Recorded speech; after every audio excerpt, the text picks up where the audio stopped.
Erev Tov Rabotai, we are continuing with our Mishna Yomi, Masechet Shevuot. We are up to Perek Hey, Mishnah Daled. Today's Mishnayot should be Le'ilui Nishmat, Neria ben Svetlana, Ranbayev, Eliyahu ben Burcha Israelov, Chana bat Miriam, Sason ben Ryan, Yoshua ben Shifra, Menuchatam Megan Eden, Amen. And להבדיל בין חיים לחיים ולרפואה שלמה דניאל שלום בן רוזה בתוך שאר חולי ישראל ולהחלמה מהירה בנימין או ציון חי בן דבורה. There are two types of payments in the Torah when it comes to personal claims. Number one, mammon, compensation or reimbursement, paying someone the money that he borrowed or stole from him, or the amount he damaged him, or the loss he caused him, and the like. And number two, kinas, penalties, a payment made for wronging someone that does not correspond to the amount of damage done or the loss caused, but is simply a penalty for the wrong that was done. One major difference between these kinds of payments is that a person does not pay a penalty based on his own admission. This difference affects the laws of the oath of deposit. A person brings an offering for a false oath of deposit only if he needed to deny the claim in order to free himself from paying it. For this reason, an offering is not brought for denying a claim about a penalty payment, since even if he admitted the claim, he would not have to pay it. The next two Mishnayot discuss various cases of penalty payments that may involve compensation payments as well. The Mishnah will teach which claims cause a person to bring an offering when they are denied falsely. Anasta upitita et biti. If someone says to him, you violated my daughter or you seduced my daughter, a man who violates a girl below the age of 12 and a half must pay her father a penalty of 50 shekels, in addition to compensating him for her pain, shame, and reduction in value, which is the amount the man is willing to give to betroth her. If he seduces her, he must also pay her father a penalty of 50 shekels unless he marries her, in addition to compensating him for her shame and reduction in value, but not pain. And he says, I did not violate her or I did not seduce her. Mashbiachani, and the claimant then says to him, I impose an oath upon you that what you just said is true. V'amar amen, and he says amen. Chayav, if he later admits that he swore falsely, he is obligated to bring an offering because he denied a claim that is for compensation. The payments for shame and loss of value, as well as pain in the case of violation, all compensation. The 50 shekel payment on the other end is a penalty. Rabbi Shimon disagrees. Rabbi Shimon poter. Rabbi Shimon exempts him from bringing an offering. She'eno mishalem knas al pi atzmo, because a person does not pay a penalty payment by his own admission. Since the father's claim is really for the 50 shekels, and the violator or seducer would not have had to pay that claim even if he had admitted it, he does not bring an offering for denying it. Although the father is entitled to collect the compensation payments as well for pain, shame, and reduction of value, when he comes to court and presents his claim, it is really for the 50 shekel payment. This is because this claim is for a definite amount, while the value of the other payments is hard to know in advance, since it must be evaluated on an individual basis. Therefore, it is for this claim that the person is responding, not to a claim for compensation for the other payments. Since the 50 shekels are a penalty payment, he is not obligated to bring an offering for swearing falsely about it. Although the father could claim the other payments as well, he does not want to ask for everything at once because this might cause the person to deny the claim completely. The sages respond to Rabbi Shimon. Amrulo, the sages said to Rabbi Shimon, al pi she'eno mishalem kenas al pi atzmo, even though he does not have to pay the 50 shekel penalty by his own admission, mishalem boshet upgam al pi atzmo, he does have to pay for her shame and reduced value by his own admission. And the Mishnah mentions the payments that apply to both a violator and a seducer. A violator will also have to pay for pain. In the view of the sages, the father's main claim is for these because he can collect them even if the person admits guilt. Therefore, when the person denied the father's claim under oath, he was denying a claim for compensation as well as penalty. He must therefore bring an offering. And we learned in chapter 4, Mishnah 6, that a father's claim against a violator or seducer is considered a claim for compensation, not just a penalty. That Mishnah follows the view of the sages here, and the Rav does tell us that Alayev does not follow the opinion of Rabbi Shimon. And that is the end of Mishnah Daled.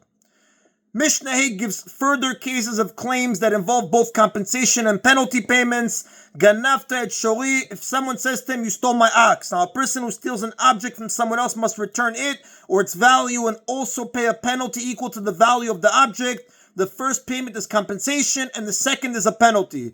Vu omer lo ganavti, and he says, I did not steal it, mashbiachani, and the claimant then says to him, I impose an oath upon you that what you just said is true. V'amar amen, and he says, amen, chayav. If he later admits that he swore falsely, he is obligated to bring an offering because he denied a claim for compensation. His claim for the object or its value is a claim for compensation. Even Rabbi Shimon of the previous Mishnah agrees here that the owner is claiming the compensation as well, because the amount of the compensation in this case is just as fixed as the amount of the penalty. Ganavti avalot tavachti v'lo macharti, but if he says, I stole the ox, but I did not slaughter it and I did not sell it, a person who steals an ox and then slaughters or sells it must pay 5 times its value, as the Torah writes in Shevuot, chapter 21, book 37, verse 37, and this includes the usual double payment for stealing it, plus another triple payment for slaughtering it or selling it. So if he says, I stole the ox, but I did not slaughter it and I did not sell it, mashbiachani, and the claimant says to him, I impose an oath on you that what you said is true, that you did not slaughter it or sell it, v'amar amen, and he says amen, patur, then even if he later admits that he swore falsely, he is not obligated to bring an offering, because the only thing he denied was a penalty payment. Since he admitted to stealing the ox, his false oath was only about the extra triple payment for slaughtering or selling it, which is purely a penalty. Another case, Hemit Shorcha et Shori, someone says to him, your ox killed my ox, and you must pay me the damage. Vu omer lo emit, and he answers, it did not kill your ox, and I owe you nothing. Mashbiachani, and the claimant then says to him, I impose an oath on you that what you said is true. V'amar amen, and he says amen, chayav. Then if he later admits that he swore falsely, he is obligated to bring an offering because he denied a claim for compensation. And the Mishnah is speaking of an ox that had already killed 3 times previously, a mu'ad, where the owner has to pay full damages for any further animals it kills. Paying for damages in this case is compensation.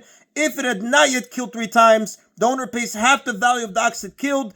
This payment is considered a penalty payment. Hemit shorcha et avdi, but if someone says to him, your ox killed my Canaanite slave, for which you must pay me a penalty of 30 shekels, this payment is considered a penalty because it is a set amount and does not correspond to the actual value of the slave, who may be worth a lot more or a lot less. Here too we speak of the case where this ox had killed 3 times before. Vu omer lo emit, and he answers, it did not kill him. Mashbiachani, and the claimant then says to him, I impose an oath upon you that what you said is true. V'amar amen, and he says amen, patur. Then even if he later admits that he swore falsely, he is not obligated to bring an offering because he denied a penalty payment. Another case, amarlo, someone says to him, chavalta bi v'asita bi chabura, you hit me and wounded me, which obligates the attacker to make various payments to him, his victim, all of which are considered compensation. A person who wounds another person must pay him for 1, the reduction of his value if he caused permanent damage, 2, his pain, 3, medical expenses, 4, the wages he loses while he is recovering from the injury, and 5, the shame he experienced. These are all considered compensation for the attack and the wound. And he says, I did not hit you and I did not wound you. Mashbiachani, and the claimant then says to him, I impose an oath on you that what you said is true, that you did not hit and wound me. V'amar amen, he says amen, chayav. Then if he later admits that he swore falsely, he is obligated to bring an offering because he denied a claim for compensation. Amar lo avdo, but if his Canaanite slave says to him, Hipalta et shini v'simita et eni, you knocked out my tooth or you blinded my eye, which obligates the master to set his slave free. If a master knocks out his Canaanite slave's tooth or eye, or any of the 24 limbs that do not grow back, he must set him free. This is a penalty because the slave is the master's property and the master is not being compensated by having to set the slave free. And the master says, I did not knock out your tooth, or I did not blind your eye. Mashbiachani, and the slave then says to him, I impose upon you an oath that you did not knock out my tooth, or that you did not blind my eye. Amen. And he says, amen, patur. Then even if the master later admits that he swore falsely, he is not obligated to bring an offering because he denied a penalty payment. The Mishnah sums up the rule that governs all of these cases. Zaklal, this is the rule. Anyone who must pay a claim by his own admission, chayav, is obligated to bring an offering if he swears falsely about it, because such claims are for compensation. And anyone who does not pay a claim by his own admission, patur, is not obligated to bring an offering if he swears falsely about it, because such claims are for penalty payments. The fact that a person does not have to pay the claim if he admits to it on his own shows that the money being claimed is a penalty payment. And that is in Abotai of today's Mishna Yomi. Baruch Adonai Leolam. Amen v'amen.